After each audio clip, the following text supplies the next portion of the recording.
બોલ ચાલો આજે આપણે 11 છે રાજગરાના લોટના ફરાળી થેપલા બનાવીએ તો એની રેસીપી હું તમને બતાવું છું। મેં 250 બટેટા લીધા છે, એમાં મેં રાજગરાનો લોટ નાખ્યો અને હું હવે મસાલા બધાય નાખું છું। ચટણી આપણે સ્વાદ અનુસાર 2 ચમચી મેં ચટણી નાખી છે, તમારા ટેસ્ટ પ્રમાણે નાખવાનું મીઠું,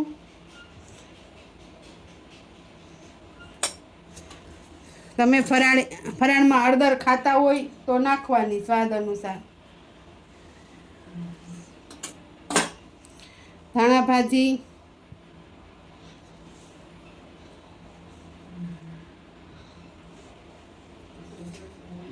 પછી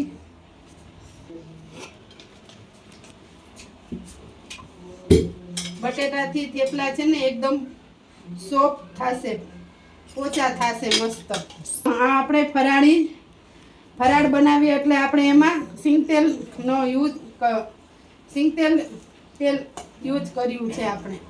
હવે આપણે એનો લોટ બાંધીશું। જો પાણીની જરૂર પડે ને તો જ પાણી નાખવાનું, બાકી એમાં પાણી નાખવાનું નથી। આ બટેટામાં જ આપણો લોટ બંધાઈ જશે।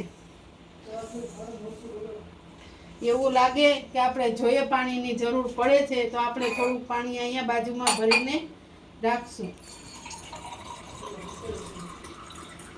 અડધો ગ્લાસ જ છે, એવું લાગે તો જ નાખવાનું, બાકી આ લોટમાં જ બટેટામાં જ આપણો લોટ બંધાઈ જશે।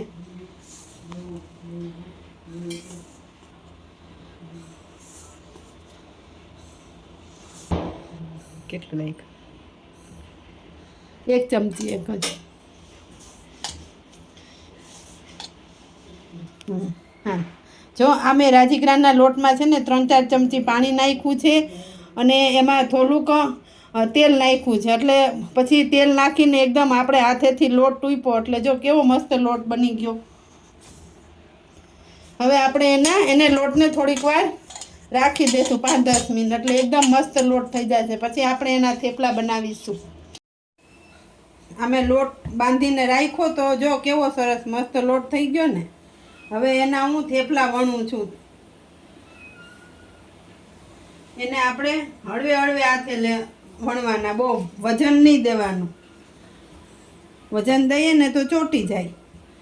એને આપણે હળવે હાથે વણવાના।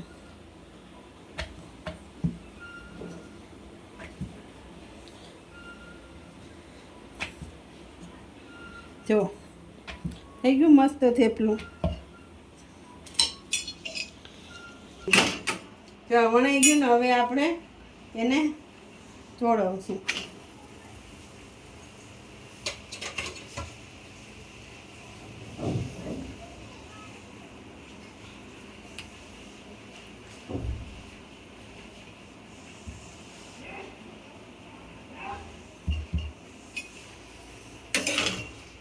હળવે હાથે ચોળવવાના, એને આપણે તેલ લગાડવું જવાનું એટલે ચોટે નહીં। મસ્ત રાજગરાના થેપલા સરસ લાગે। આને આપણે ગમે ને ટ્રાવેલિંગમાં લઈ જવો હોય ને તો આને આપણે ટ્રાવેલિંગમાં લઈ જઈ શકીએ। સૂકી ભાજીને આ દહીં, લીલી ચટણી બહુ મસ્ત લાગે। અને આમાં આપણે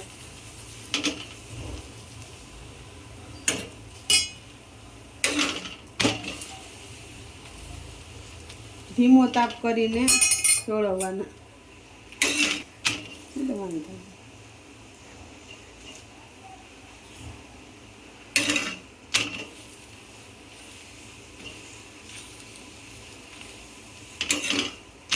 આવી ઝીણી ડિઝાઇન થઈ જવી જોઈએ।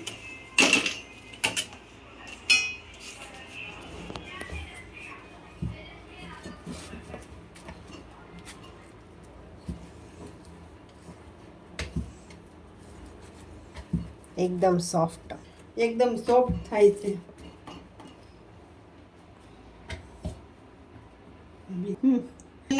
લોટના થેપલા આપણા તૈયાર થઈ ગયા છે। જો તમને મારી આ રેસીપી ગમી હોય તો તેને લાઈક કરજો, શેર કરજો અને મારી ચેનલને સબસ્ક્રાઈબ કરજો, તેથી તમને આવનારા વિડીયો તમને મળે.